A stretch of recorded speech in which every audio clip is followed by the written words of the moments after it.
Since I've been listening to your teachings, my life has gotten incredibly wonderful in every area. And I came on the Mexican cruise with my partner, and a few weeks after the cruise, our relationship fell apart. I'm still kind of surprised and in shock about it. And I understand intellectually what happened, and even understand what you might say vibrationally. I understand what happened. However, the amount of kind of vibrational muscle it's taking for me to keep my vibration good is exhausting. And then you are not succeeding. In other words, if it's tiring, just let it go. Be mad. In other words, don't strain so hard. We'll hear you. I had gotten accustomed to really joyous vibration. And I guess I'm feeling really stubborn about going into anger, frustration. I'm trying to stay in appreciation because I think this is a good thing. Yet I wake up in the morning panicking, and especially being on the same ship again, everywhere.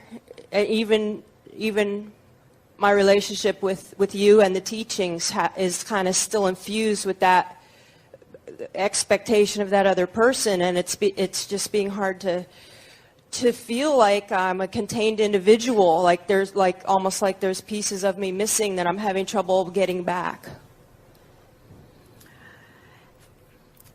From it, can you feel a desire formulating? Yes.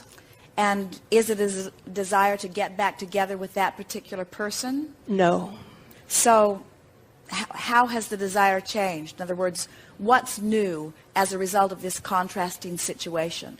What new leading edge for you, desire, has blown out of this? To reach a state of personal wholeness that I haven't ever experienced. Or maybe my belief is I haven't experienced it. Maybe my belief from that I've never experienced is part of why the relationship ended in the first place. Well, what we notice with so many people who are involved in relationships, especially relationships that are as intense as that one was, is that without meaning to, as you have very perfectly stated, who you are intertwines so powerfully with who they are that it's hard to separate who's who. And when you are being held as the object of attention of someone, and as they are holding you as their object of attention, they are appreciating you, and they are tapped into source energy in their appreciation, there is a flooding of pure positive energy all over you that is a very good feeling. In fact, for many people, the first time they really feel the gaze of source energy upon them is in that situation of being in love, where someone cares about them enough to give them a lot of attention and wants enough to feel good about them that they are pretty much, especially in the first part of the relationship, connected with source energy as they are doing their gazing. So you say, ooh, this feels good. And there is such a thirst for that for most people all of their life, because you came from that energy that felt like that and then into an environment of enough contrast that many of you sort of lost sight of that. And so when you find it again, it is so delicious that you want to maintain it. And often you struggle to maintain it through this one relationship forevermore, just because you remember so much tasting it through that relationship. But what we want you to realize is that what that was, even though there was another person involved, what that was the other person's ability through your interaction to influence you in a stronger, more often way than you were accustomed to before your coming together, to your connection with source energy. And so it was that connection with source energy that really is at the basis of all of what you call being in love. Now, the two of you, as you may have already discovered on your own, if not, we're going to give it to you here, you're very long time friends. We're talking about long before this physical life experience. You are teachers to the core of your being. And what both of you so much want to come forth and teach, and of course you can't teach what you don't know, what you want to come forth and teach through the clarity of your example is your own self-empowerment, you see.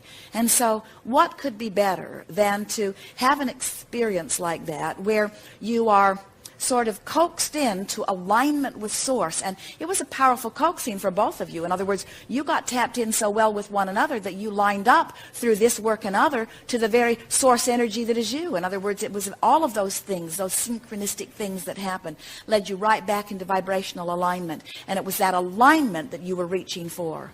And now, as you understand that that really is the primary thing that both of you were offering to each other, now you know how to find that alignment on your own, and don't beat up on yourself if it doesn't come back instantly. It will return. It is our promise to you. But now, not only will you be in a place where you can rediscover your true empowerment, but now you are in a place through the details of the nitty-gritty of the relationship that you are living and all of the adding to the amending of desires that you did. Now you have an even more delicious relationship in the making. In fact, we want to say to you that there was a strikingly amazing relationship in the making for each of you before either one of you became consciously aware that you were going to end that relationship. And what we mean by that is the nitty-gritty of what you were living was causing each of you to amend your desires. I know what I don't like, this is what I do want. I know what I don't want, this is what I do want, you see. And so if you can just relax a little bit and get over the sensation of emptiness, of not being connected with this powerful, wonderful person, and instead just relax a little bit and remind yourself who you are, and using your wonderful words, reach for as many thoughts of appreciation as you can find, because that is the quickest key, and we think you're close enough to it that you could, aside from an occasional spell where you're really far from it, we do not think it would be much trouble for you to get consistently into a vibration of appreciation.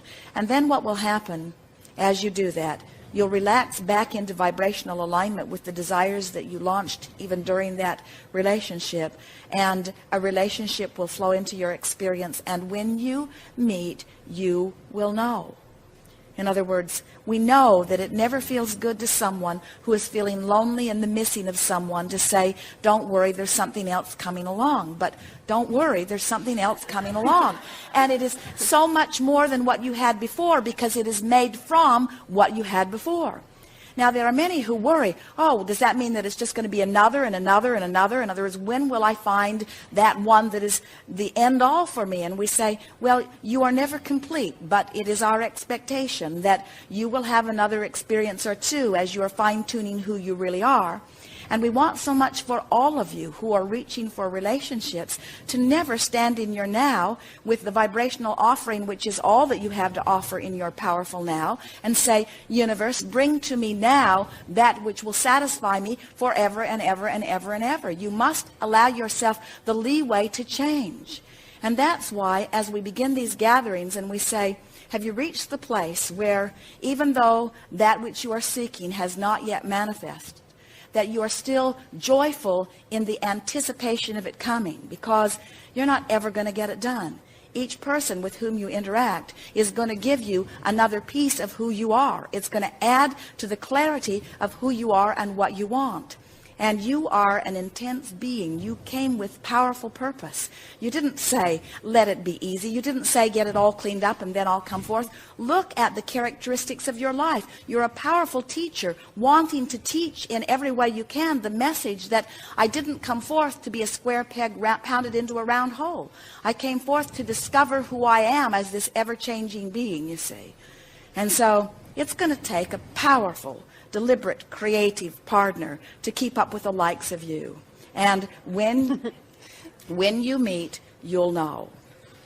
So it is possible, and even likely, that you will have another experience or two as you are finding your sea legs again. And then there will be a meeting in the not-so-distant future, and you will recognize this partner as one with whom the two of you can evolve and change together.